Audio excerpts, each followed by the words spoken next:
Dans cette capsule-ci, on va aborder les sections 4.1 et 4.2 de notre manuscrit. Et on va commencer à s'attaquer, à s'intéresser à la cinématique en 2 dimensions et 3 dimensions, notamment au MRUA, mais appliqué cette fois-ci dans 3 dimensions. Alors, je vais passer au diapo. Ici, on montre une scène de la vie quotidienne.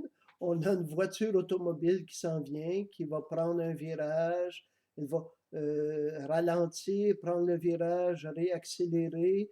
En fait, ce qu'on veut voir, ce qu'on veut montrer ici, c'est que en regardant des mouvements linéaires, mais ici aussi, ça va être un mouvement de rotation autour d'un centre qui serait à peu près ici. Donc, c'est un mouvement circulaire qui peut être un mouvement circulaire à vitesse uniforme ou bien accélération uniforme ou non uniforme, tout est possible. Alors, avec des mouvements de translation ou de rotation, on peut décrire n'importe quel mouvement dans l'espace 2D, 3D. Ici, on montre une situation dans laquelle cette voiture-là, elle a un vecteur vitesse qui est en train de diminuer en grandeur. Donc, il y a une décélération. On voit que l'accélération est en sens inverse du mouvement. Ici, donc, sur ce segment-là, ce qu'on a, c'est un MRUA, tout simplement, euh, rectiligne, mais avec une accélération uniforme. Ici, on remarque que la grandeur du vecteur vitesse, à ce point-ci, c'est la même grandeur, mais il y a un changement de direction. C'est, dans ce cas-là, ça va être un mouvement circulaire à accélération uniforme. Et on va montrer que l'accélération, dans ce cas-là, quand la vitesse ne change qu'en direction et non pas en grandeur, l'accélération doit être vers le centre, centripète.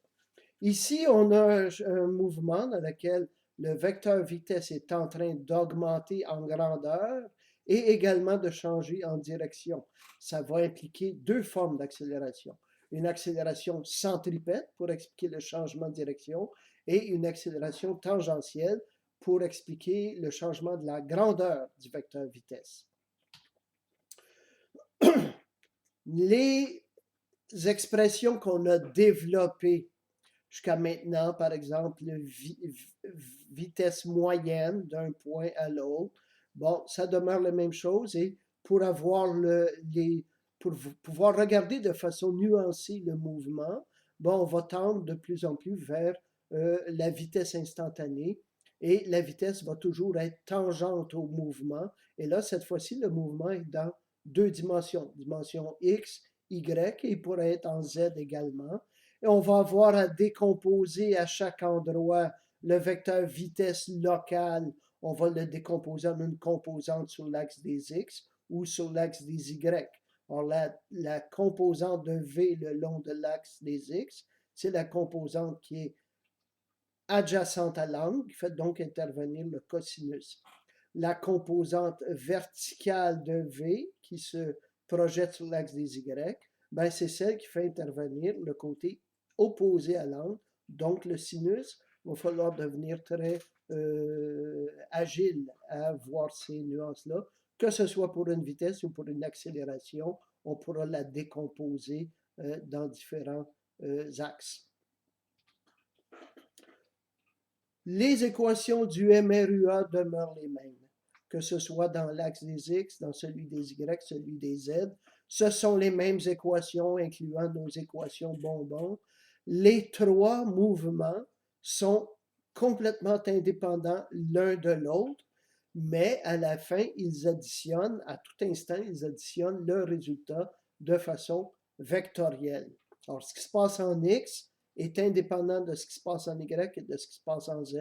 On applique nos équations du mouvement dans chacun des axes, mais en tout temps, on additionne vectoriellement les résultats. Pour voir ça, on va aller regarder un exemple et un exercice.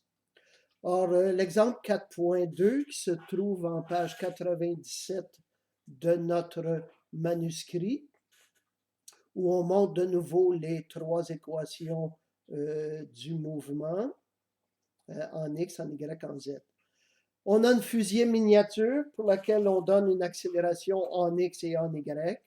les données sont là. On pose des questions, en combien de temps la fusée atteint-elle une hauteur de 100 mètres, quelle est alors sa vitesse et l'orientation de son mouvement à cet instant précis. J'allais regarder la solution que je vous en ai faite pour regarder ça. Alors, le schéma, on a l'accélération qui a une composante en X et une composante en Y, est donnée ici. Le temps pour atteindre Y égale 100 mètres, ben, on a dit que le mouvement en Y est indépendant de celui en X. Alors, on applique notre équation pour Y. Y0, en tout cas, c'est notre équation du MRUA. Avec une vitesse initiale nulle, on part de Y0 égale 0. On entre le chiffre de l'accélération ici et on résout pour le temps. Le temps est de plus ou moins 8,94 secondes. Évidemment, on garde seulement la valeur positive. On nous demande quelle est la vitesse à cet instant. Ben pour ça, la vitesse a deux composantes. Une composante Vx dans la direction I ou X et Vy, J. Et on va calculer. Pour calculer Vx, on applique à la vitesse l'équation de vitesse du MRUA en prenant seulement la composante X de l'accélération et en prenant le temps qu'on vient de calculer. On trouve 8,94 mètres secondes en X. On applique l'équation du MRUA à la vitesse en Y, on trouve le résultat de 22,4. Quelle est l'orientation de la vitesse à ce moment-là? Ben, on calcule l'angle dont la tangente est égale à la composante en Y divisée par la composante en X, donne 68,2 degrés. On a pu le faire avec la vitesse, les deux composantes de la vitesse, ou bien les deux composantes de l'accélération, puisque l'accélération est en ligne droite. Il n'y a pas de raison que l'angle change, qu'il soit différent pour la vitesse que pour l'accélération. On va aller regarder ensemble également un autre qui est l'exercice 4.P11 en page 121 de notre manuscrit. En voici. On nous donne les composantes x, y, z de la position R0, les composantes x, y, z de la vitesse V0 et les composantes x, y, z de l'accélération A0. Et on pose trois questions. La coordonnée y minimale, je vais expliquer le sens de cette question-là, la position à cet instant et le module de la vitesse à cet instant. Alors, on va aller regarder là aussi la solution que je vous en ai préparée pour voir comment appliquer nos équations. Alors, si vous regardez, on avait une position qui est en Y, elle est positive, plus 5, mais on a une vitesse négative et une accélération positive dans notre définition pour Y. Alors, qu'est-ce que ça veut dire? Ça veut dire qu'au temps T0, on part d'un Y positif, mais la vitesse est à ce moment-là orientée vers le bas, moins 1,7. Donc, on va reculer, on va aller vers des Y moins positifs. Par contre, il y a une accélération qui est positive, de sorte que la vitesse dans la direction Y va aller en diminuant, va passer par 0, puis va réaugmenter vers les Y positifs.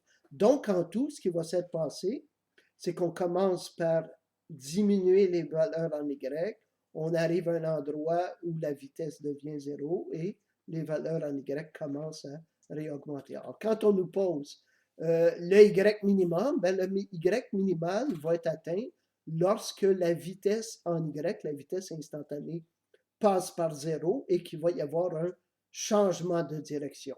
Alors, on utilise l'équation de la vitesse pour trouver le temps t où on a un minimum. Ce temps t-là ayant été trouvé, on l'introduit dans l'équation du mouvement pour y et on trouve que le y minimal est à 2,94 mètres. On veut connaître la position à ce moment-là. Bon, on a déjà la position en y qui est 2,94, mais pour ça, on doit calculer la valeur de x à ce moment-là et la valeur de z à ce moment-là. On introduit la valeur de temps dans les équations du MRUA en X et en Y. Et je le répète, ce sont des mouvements indépendants, mais leurs résultats s'additionnent de façon vectoriel. Donc, les résultats indépendants en X, en Y, en Z s'additionnent et voici la position au temps 2,429 secondes, la position à laquelle on avait le Y minimal.